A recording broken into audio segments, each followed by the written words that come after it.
यदा यदा हि धर्मस्य ग्लानिर्भवति भारत।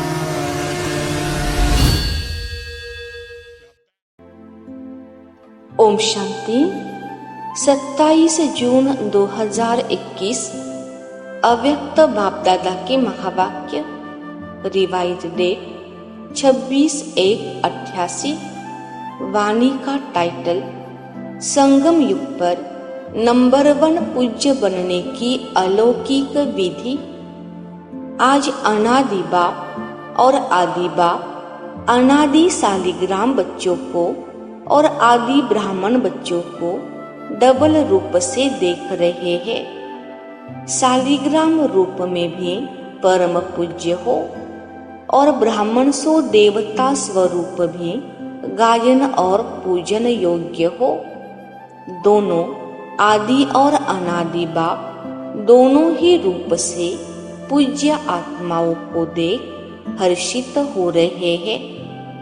अनादि बाप ने आदि पिता सहित अर्थात ब्रह्मा बाप और ब्राह्मण बच्चों को अपने से भी ज्यादा डबल रूप में पूज्य बनाया है। अनादि बाप की पूजा सिर्फ एक निराकार रूप में होती है, लेकिन ब्रह्मा सहित ब्राह्मण बच्चों की पूजा निराकार साकार दोनों रूप से होती है। तो बाप बच्चों को अपने से भी ज्यादा डबल रूप से महान मानते हैं। आज बाप दादा बच्चों की विशेषताओं को देख रहे थे। हर एक बच्चे की विशेषता अपनी अपनी है। कोई बाप की और सर्व ब्राह्मण आत्माओं की विशेषताओं को जान स्वयं में सर्व विशेषताएं धारण कर श्रेष्ठ अर्थात विशेष आत्मा बन गए हैं। और कोई विशेषताओं को जान और देख कर खुश होते हैं, लेकिन अपने में सर्व विशेषताएं धारण करने की हिम्मत नहीं है। और कोई हर आत्मा में या ब्राह्मण परिवार में विशेषता होते हुए भी विशेषता के महत्व से नहीं देखते, एक दो को साधारण रूप से देखते हैं। विशेषता देखने व जानने का अभ्यास नहीं है। वह गुण ग्राहक बुद्धि अर्थात गुण ग्रहण करने की बुद्धि न होने के कारण विशेषता अर्थात गुणों को जान नहीं सकते। हर एक ब्राह्मण आत्मा में कोई न कोई विशेषता अवश्य भरी हुई है, चाहे 16,000 का लास्ट दाना भी हो, लेकिन उसमें भी कोई ना कोई विशेषता है। इसलिए ही बाप की नजर उस आत्मा के ऊपर पड़ती है। भगवान की नजर पड़ जाए व भगवान अपना बनावे तो जरूर विशेषता समाई हुई है। इसलिए ही वह आत्मा ब्राह्मणों की लिस्ट में आई है, लेकिन सदा हर एक की विशेषता को देखने और जानने में नंबरवार बन जाते हैं।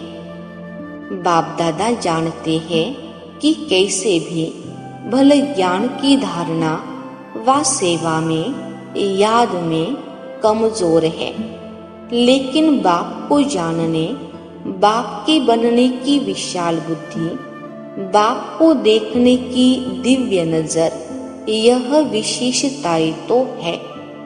तो आजकल के नामी ग्रामी विद्वान भी नहीं जान सकते, पहचान सकते, लेकिन उन आत्माओं ने जान लिया। कोटों में कोई, कोई में भी कोई, इस लिस्ट में तो आ गए ना।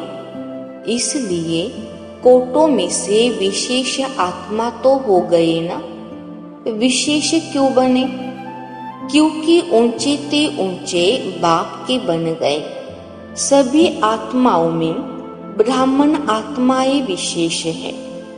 सिर्फ कोई अपनी विशेषता को कार्य में लगाते हैं, इसलिए वह विशेषता वृद्धि को प्राप्त होती रहती है और दूसरों को भी वह दिखाई देती है। और कोई में विशेषता रूपी बीज तो है, लेकिन कार्य में लाना यह है बीज को धरनी में डालना। जब तक बीज को धरनी में नहीं डाले तो वृक्ष नहीं पैदा होता, विस्तार को प्राप्त नहीं कर पाते हैं। और कई बच्चे विशेषता के बीज को विस्तार में भी लाते, अर्थात वृक्ष के रूप में वृद्धि को भी प्राप्त करते, फल को भी प्राप्त करते।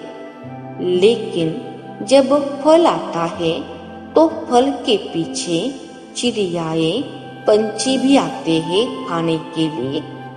तो जब फल तक पहुंचते हैं तो इस रूप में माया आती है कि मैं विशेष हूँ, मेरी यह विशेषता है।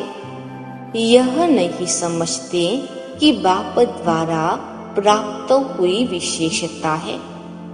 विशेषता भरने वाला बाप है।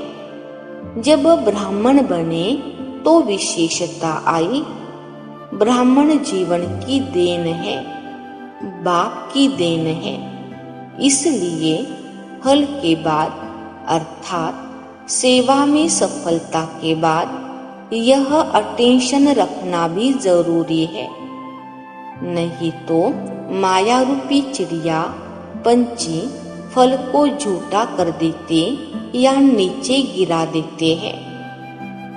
जैसे खंडित मूर्ति की पूजा नहीं होती, माना जाता है कि यह मूर्ति है, लेकिन पूजी नहीं जाती।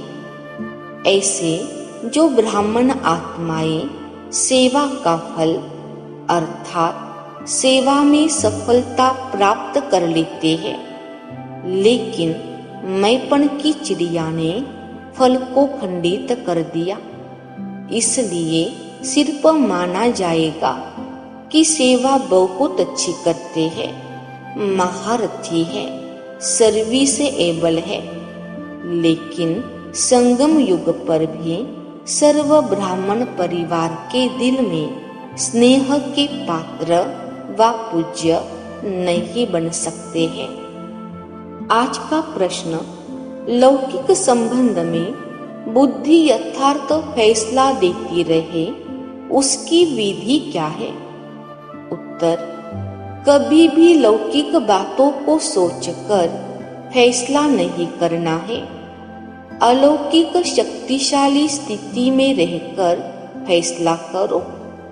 कोई भी पिछली बातें स्मृति में रखने से बुद्धि उस तरफ चली जाती है, फिर पिछले संस्कार भी प्रकट होते हैं, इसलिए मुश्किल होता है। बिल्कुल ही लौकिक वृत्ति भूल आत्मा समझ फिर फैसला करो तो यथार्थ फैसला होगा। इसे ही कहते हैं विक्रमाजीत का तख्त। अलौकिक आत्मिक स्थिति ही विक्रमाजीत स्थिति का तख्त है। इस तख्त पर बैठकर फैसला करो तो यथार्थ होगा। अच्छा, आज का वरदान, साथी और साक्षीपन की स्मृति द्वारा सब बंधनों से मुक्त होने वाले सर्वशक्ति संपन्न भव। विस्तार, सर्व शक्तियों से संपन्न बन अधीनता से परे होने के लिए दो शब्द सदा याद रहे, एक साक्षी, दूसरा साथी। इससे बंधन मुक्त अवस्था जल्दी बन जाएगी। सर्वशक्तिवान बाप का साथ है तो सर्व शक्तियाँ स्वतः प्राप्त हो जाती है और साक्षी बनकर चलने से कोई भी बंधन में फंसेंगे नहीं। निमित्त मात्र इस शरीर में रहकर कर्तव्य किया और साक्षी हो गए, इसका विशेष अभ्यास बढ़ाओ। स्लोगन: अशुद्ध और शुद्ध दोनों की युद्ध है, तो ब्राह्मण के बजाय क्षत्रिय हो। अच्छा, ओम शांति।